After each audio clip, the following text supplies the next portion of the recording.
para sa ano, sa follow-up check-up niya sa tuli. And si Elisha ay iniwan lang namin ni Mama doon sa apartment. Kasi sobrang lamig dito.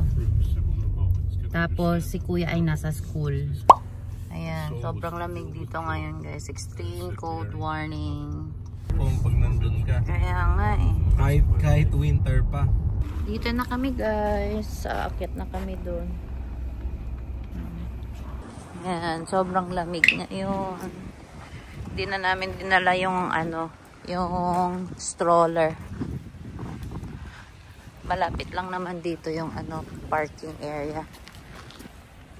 So sa mga gustong magpatuli kay Dr. J. Benefe.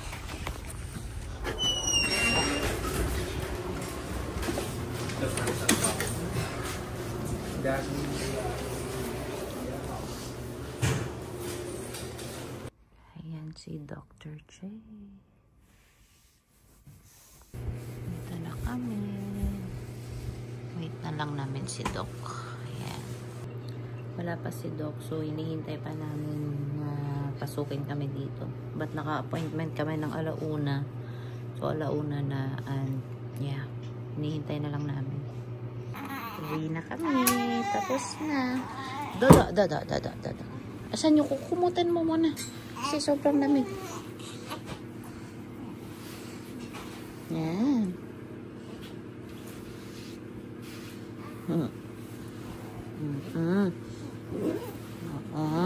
Let's go na. Jacket ka muna, Daddy. Let's go. Let's go. Pogi. Pupunta kami ng Walmart, guys. Kasi bibili ako ng moringa capsule para sa dede ni Pio. So, meron kaming follow-up check-up na naman. 7 to 10 days from now. So, ang napabook namin na appointment ay March 3 ng 11 AM. Kasi yun ang walang work si Daddy. Hindi ko pa kaya na ako lang mag-isa. Kasi mabigat yung car seat niya. Kagabi kasi sumakit yung ano ko, tiyan ko eh. Yung sugat ko sumakit na naman. So hanggat kaya na magpapasama ako ni Daddy sa mga appointment, papasama na lang ako kasi fresh pa naman kasi yung mga sugat ko. Kaya tiis-tiis muna. Sige lang, huwag mo na ibigay. Malapit lang dito yung Walmart, mga ano lang, 5 minutes away from here sa clinic ni Doc. Kasi bibili lang ako ng moringa. At saka, yun. Isasakay na lang natin siya doon sa tulak-tulak. Guys, mag-Alberta ba si Don or not? Wala, magulo utak namin ngayon. Kasi gusto namin lumipat ng province.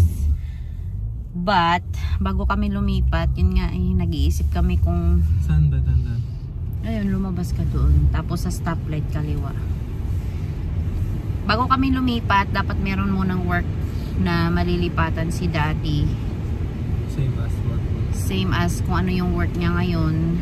So, yun ang pinagpipray namin. So, sa mga subscribers ko, mga viewers dyan na nasa Alberta or galing sila sa Winnipeg, anong masasabi nyo? Kung ano, na ano ba kayo? Nagsisi ba kayo na lumipat from Winnipeg to Calgary? Or masaya ba kayo? Bakit dito ka? Sabi mo kaliwa. Sa stoplight kaliwa, mag-U-turn ka na lang doon.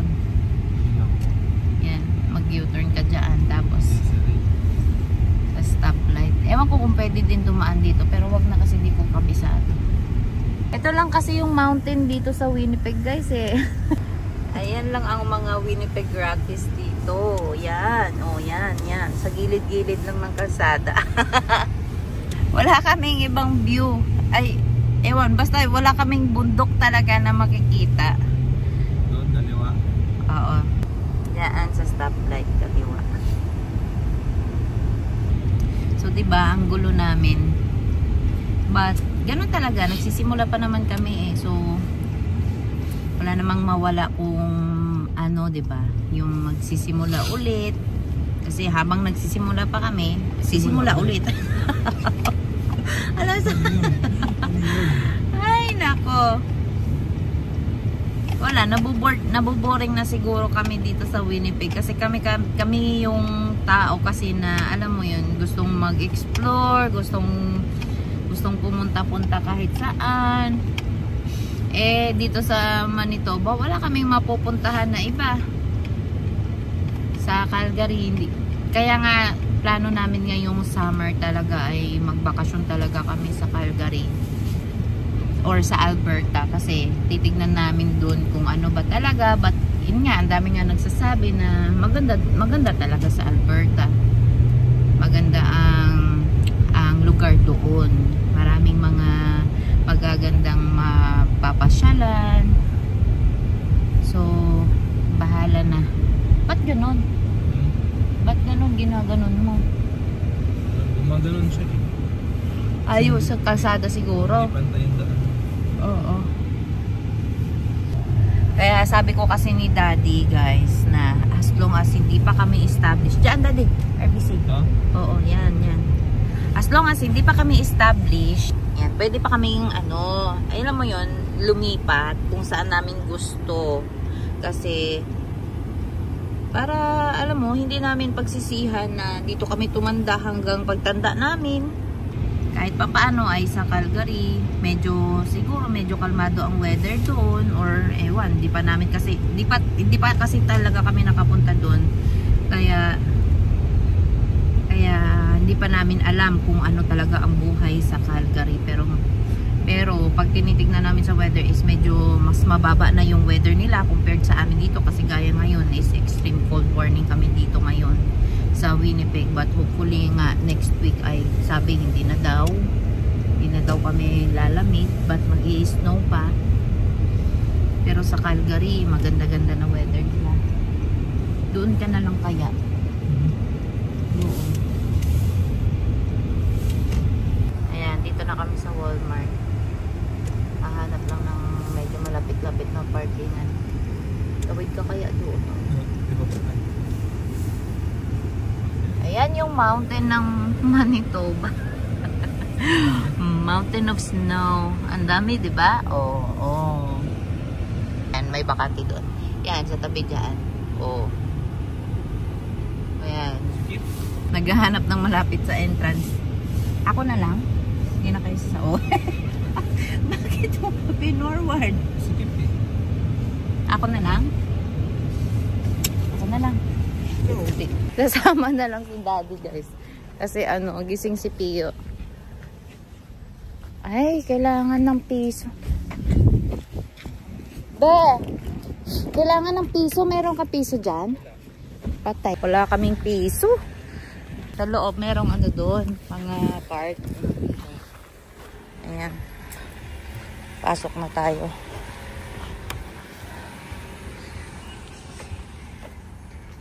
Maghahanap na lang ako ng sales lady.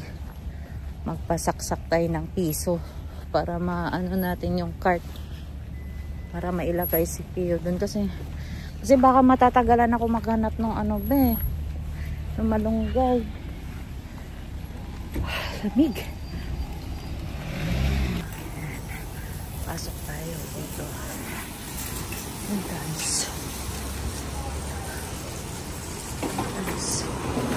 Ayan na, baby namin.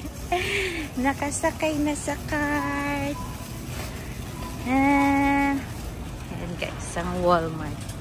Hanapin yung baby area. Baby's area. Ayan guys, ito yung mga pampagatas. Yan. Pero, ayan, ito lang yung capsule nila. Meron din ditong powdered mix. Meron dyan? Pero walang moringa akong nakikita. So, wala dito guys. Pupunta kami ngayon ng Vitahealth. Titignan namin kung meron doon.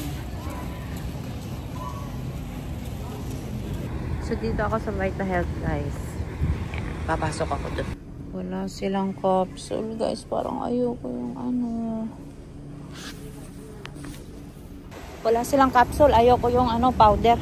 Baka masusuka ako dun pag yun ang iinumin ko. Bahay na kami guys. Nagluluto na ako ng lumpia kasi gutom na kami ni Daddy. Tapos meron akong beef giniling. Magluluto lang ako ng giniling kasi yun ang crave ko naman. And ito yung lumpia. And pansamantala ay nagluto ako ng corn dog para pang merienda. Kasi gutom na ako. Bakit, Elisha? Ba't cry? Huwag mo nga nung inyong alang-alam mo ano nga? Oh.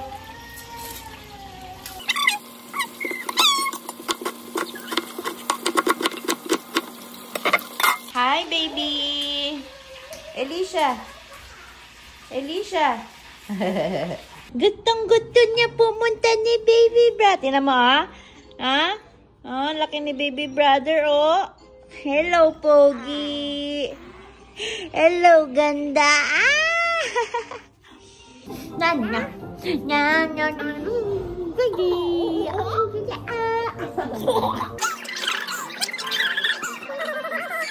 Gusto mo lumpia? Dali. Nandito na si Kuya. Si Daddy ay may work din ngayon. Si Pio ay tulog. Andito kami sa CR, guys. Papalikod ko yung mga bata bago umalis si Daddy.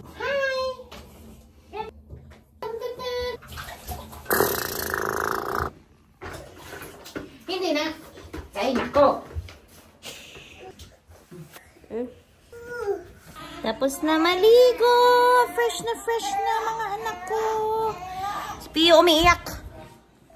Kuya, please walis the orange na. Yung orange na kinainan ninyo, oh. Sige na, walisin mo. Oh, yan o, bebe ko. Pinaliguan ko si kuya, tsaka si ate. Ano ba yan? Oo. Pinaliguan ko si kuya, tsaka si ate. Oh, anong problema natin? Age. Anong age? Magwalis.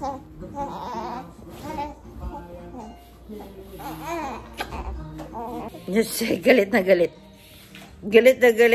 Ayan, pinawalis ko si kuya kasi kumain sila ng orange kanina.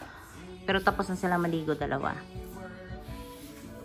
And look at my baby boy. He's looking at mommy. Aw, you're so pogi. So, nakaalis na si Daddy, guys. Kami na lang dito sa bahay na naman. And look at that. Nagsa-sunset na. So, hapon na dito ay paggabi na pala. So, mamaya ay matutulog din kami ng aga kasi may pasok pa si Kuya bukas. So, kailangan namin matulog ng aga kapag may pasok si Kuya para hindi siya mapupuyat. Si Elisha ay natulog na kasi nag-iiyak siya kanina. Nandito pa kami ni Kuya sa labas. Alas 7 pa kasi maaga pa masyado. Maya-maya, mga alas 8 papatulogin ko na din si Kuya.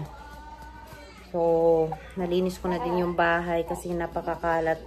Kahit nakaka-vacuum ko lang kanina, nakakalinis ko lang kanina umaga.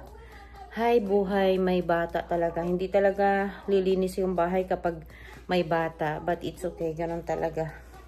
Ganun talaga ang buhay. So, hanggang dito na lang guys, no? And don't forget to subscribe my channel. Sa mga baguhan lang dito sa YouTube ko, welcome. And sa mga bagong subscribers ko, thank you so much. And sa mga hindi pa nakasubscribe, please subscribe, like, and share.